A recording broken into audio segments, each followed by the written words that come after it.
closed alpha for Marvel Rivals starts up this May, so let's go over every known detail about the game. I'll leave the timestamps in the description if you want to skip to certain parts of the video. Starting with the synopsis for the game, a clash between Doctor Doom and his 2099 counterpart has caused rifts across the multiverse as a result of the time stream entanglement, creating new worlds and crises. This has caused both superheroes and supervillains across the vast multiverse to fight against and with each other to defeat both Doctor Dooms before either achieve total domination of all realities. So essentially, this is why we're going to see Avengers fighting Avengers, such as Spider-Man against Iron Man or Rocket against Groot. Moving on to maps where these battles will take place in the game, only 2 are known as of the end of April. First, as revealed on social media by the Marvel Rivals team, a twisted form of Asgard that fused with Yggdrasil, the world tree that connects the 10 realms, to exist as a new reality known as Yggdrasil. However, in this twisted reality, Loki is the king of it all instead of either Thor or Odin. The other map, purely based off of in-game stills and screenshots from the reveal trailer, is a future Tokyo, potentially Tokyo 2099. Taking a closer look at this still from Marvel Rivals, you can see what appears to be the Avengers Tower in the background, hinting that this reality is a fusion between a modern-day New York with the Avengers Tower and a futuristic Tokyo. Hopefully, NetEase Games will release more details closer to the closed alpha test and or the game launch. Now, let's go over some of the gameplay mechanics. There are 3 things you need to know. First,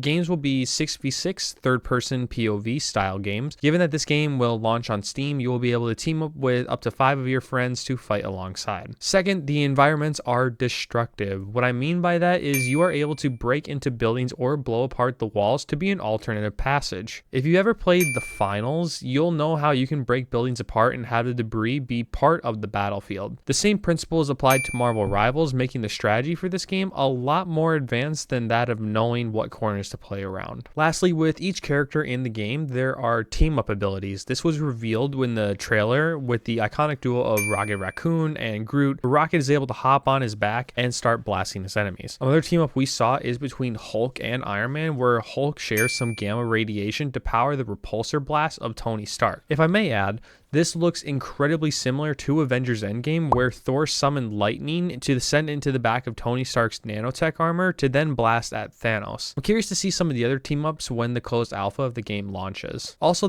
by this point, you're probably yelling at me saying this game looks a lot like Overwatch, and I would definitely say you are right.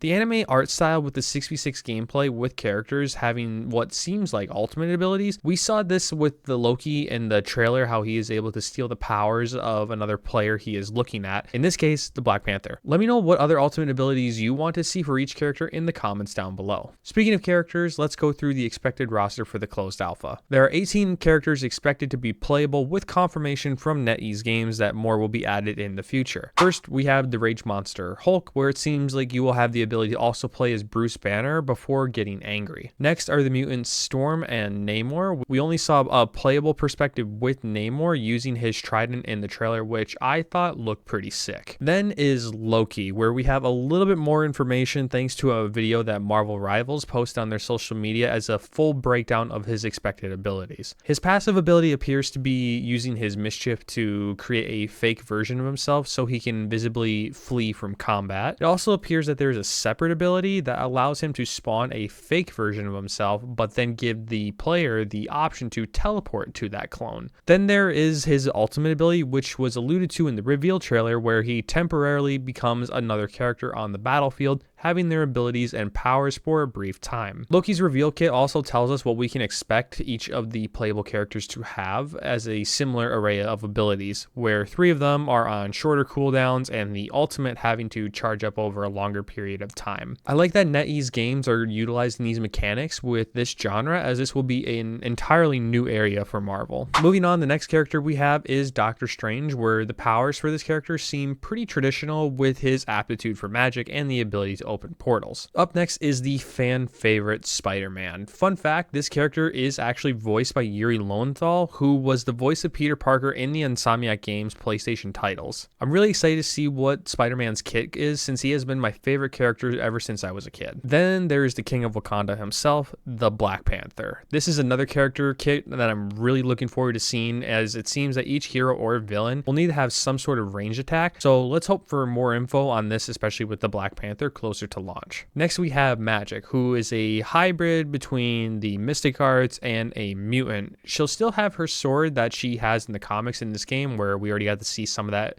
gameplay from the reveal trailer. Then we have some of the Guardians of the Galaxy making their way into this game with Groot, Rocket, Star-Lord, and Mantis. We only got to see gameplay of Rocket and Groot in the trailer, with Star-Lord and Mantis being featured at the end as a cinematic. I wouldn't be surprised if Rocket and Star-Lord are two of the more popular characters, with them having solid team-up potential and strong range attacks. Next, we have Penny Parker, where she seems similar to what we saw in the Spider-Verse movies. This will be the first time we'll get to play as her and her spider-powered robot, so I'm curious to see what abilities are in store for her. Now we have a character that many fans, including myself, have yet to be introduced to, and that is Luna Snow. If you are familiar with the X-Men Iceman, there seems to be a decent overlap in powers between the two. I'll have a Luna Snow origin short uploaded to my channel in the coming weeks, so be sure to subscribe so you don't miss out on that. Another fan favorite is up next with Iron Man. Something I hope NetEase Games uses to their advantage are the different suits that exist in the comics, and have those be in-game cosmetics that players can either earn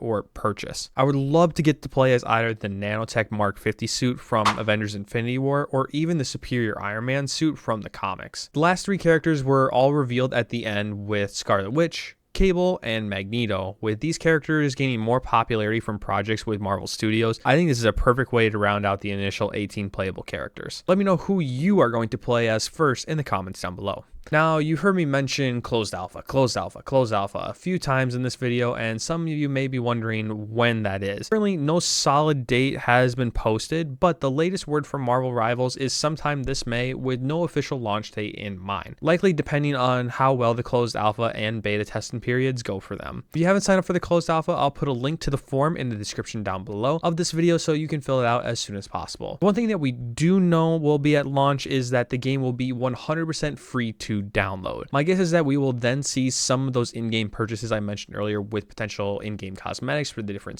suits that the heroes and the characters can wear, or some sort of maybe battle pass that we've seen integrated with a bunch of other multiplayer titles as a way to unlock in-game items. That's everything we know for now. If I do get into the closed alpha, I do plan on live streaming my gameplay, so make sure to be subbed to my channel and have that notification bell enabled so you don't miss out on when that happens.